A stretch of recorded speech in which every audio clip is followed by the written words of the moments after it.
A couple of announcements today of existing staff members at Mississippi State who are staying put.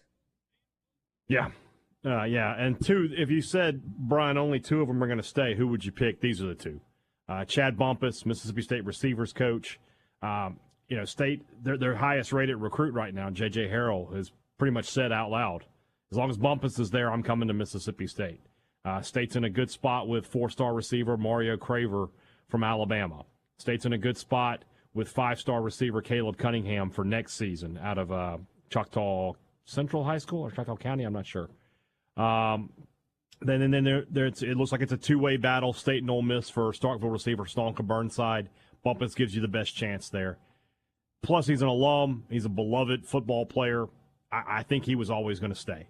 And then with David Turner, kind of the same thing, not an alum, but his resume of Fletcher Cox and Chris Jones and all those guys and recruiting Jeff Simmons, he was always going to get another shot at this. So Turner and Bumpus will stay, and then we'll see what the rest of the staff starts to look like. I imagine we're going to see more names quickly because, you've got visitors coming this weekend. You've got a lot of visitors coming next weekend. You've got a class to put together, and signing day is 20 days away. Any other guys currently, or I say currently on the staff, I guess it's in flux, but on the previous staff that you think might stay, might be given the opportunity to stay? The only other two that I would say have an opportunity would be Greg Knox, and even then I don't know that it would be on the coaching staff. It might be back in the quality control analyst role he was in prior to Zach Arnett's dismissal. And then you have Tony Hughes, who's just been with Mississippi State for such a long time. But that's a guy who, he could retire now and draw the full amount for his time at Mississippi State and working in the state of Mississippi. So you might see him transition to an off-the-field role. I don't know if he wants to continue in that. But, at the same time, he might, and then he would probably have that opportunity. But as a running backs, he was the running backs coach last year. I think Lebby, outside of Bumpus, is going to want to bring in his own guys for offense. So I don't know about Tony Hughes or not. And a little bit of a development on the Oklahoma front that potentially impacts the staff that Lebby was going to put together. They have promoted to offensive coordinator and quarterbacks coach, I think, Seth Luttrell, who's the former head coach at the University of North Texas, and then Joe John Finley gets the title of co-offensive coordinator and tight ends coach. He, of course, spent a year on Lane Kiffin's staff in Oxford and was with Jeff Lebby, went back to Oklahoma, I guess a year before Lebby did, and is at his alma mater as well. Correct. And those were, you're correct, those were some names that were tied to Mississippi State and rumored to be possibilities, but like you said, they get the full-time gigs there with Oklahoma and will be staying put in Norman. So I was thinking about this a little bit. We all know that one of the names that people kind of threw out as, if you're putting together this dream team coaching staff, people threw Kendall Briles' name out immediately as an offensive coordinator. To me, that's a non-starter because Jeff Lebby answered your question 2 nights ago about play calling and said he was going to be the play caller. It's hard for me to believe that Kendall Briles would give up play calling duties at this point in his career as an offensive coordinator. Yeah, I agree with that. If Lebby's going to call plays, then you need an offensive coordinator who's probably also your quarterback's coach at that point, and you can probably bring him in as more as a recruiter than anything else. Or maybe it's somebody like we talked about yesterday with Randy Clement, who's a longtime friend of Jeff Lebby and is a really good offensive line coach. Yeah. Maybe you just name him as offensive coordinator so that you can pay him a little extra money. And I think that happens all the time in the coaching business, that guys get titles that come with raises. That could be a possibility for Mississippi State.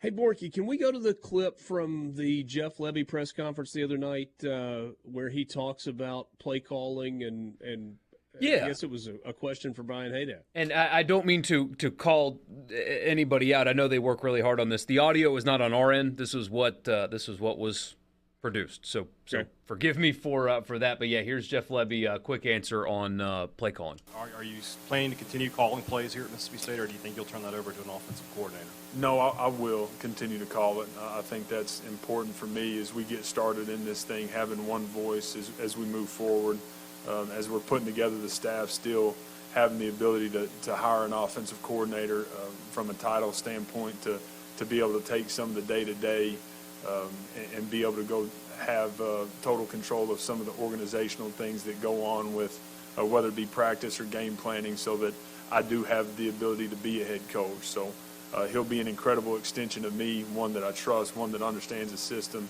and has lived in it for sure. That just makes a What a world good-looking of sense question. To me. Guy who asked that question, really handsome. Was it? Glad this is an Yeah. audio medium. You just have to use your imagination. You know, You have to trust me on that. And you don't Trust me. have to judge for yourself. You can just trust Brian Haydad. That makes a lot of sense to me, even if it's not a forever thing. And my guess is, I don't know. I say my guess is, I just feel like there are a lot of guys that at some point along the way go, okay, we need to try it the other way. I need to allow somebody that I trust to call the plays because there's a lot more on my plate than I even realized.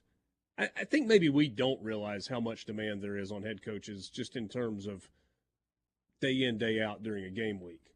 But if you got the job because this is what you have done for your entire career, that means you were good at your job. And so if you were good enough at your job for an SEC school to say, we want you to be our head coach, then you ought to at least start out doing what you did that got you to that point. So to me, it makes a ton of sense. Brought you to the dance. Yeah, Yeah. Forgive me if this is a galaxy brain take, but if you're a rookie head coach, if you've never been a head coach before, shouldn't you really take control of the things that you know how to do? I agree. I think that makes a ton of sense because that way you have one thing to fall back on. Like I know I can control this. I know I can call the plays, and that'll be fine. And then you take a year and you see what your comfort level is with it. And if it's great, you feel good about it, you continue.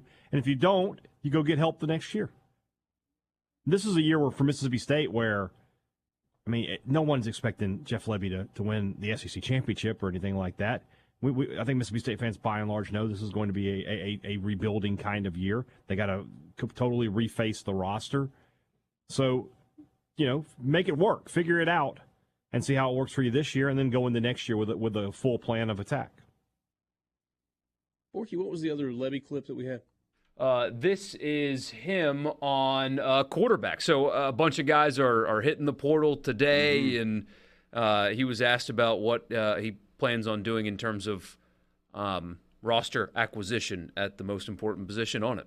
Yes, as we work through this, we'll be able to go get a guy that we need. I think we're going to address that position, obviously, through the portal. We also have got a couple of guys on campus that I am incredibly excited about to be able to put us in a position to go compete and have a healthy competition this spring. That's important. But, as we move forward, from a quarterback position, we want guys that can do both, be able to keep people honest with their feet and be able to throw it all over the yard. So that's who we're going to be. That's who we're going to recruit to. And again, from a system standpoint, I got a good feeling we're going to be able to get who we need to get. You're a State fan, hey, Dad. You're excited to hear we want a quarterback that can make plays with his feet, but we're going to throw it all over the yard. Yeah, that's what you wanted to hear. And in the last sentence there, I feel like we have a good feeling about who we're going to get. It makes you think that he's already got some targets lined up that he feels pretty confident he can reel in to start with. What? That never happens. Right? It's not going to be Riley Leonard, though. Yeah, I was joking with Haydad during the break, Richard. This is 2 years in a row now. 2 years in a row where a high-level ACC quarterback hits the transfer portal and magically already knows his destination is Notre Dame. An institution of integrity like Notre Dame just lucked their way into two guys now knowing exactly where they're going to go the second they hit the portal. How lucky are they? Well, look, the information that is passed along in the confessional is privileged. It's true. Or the cash.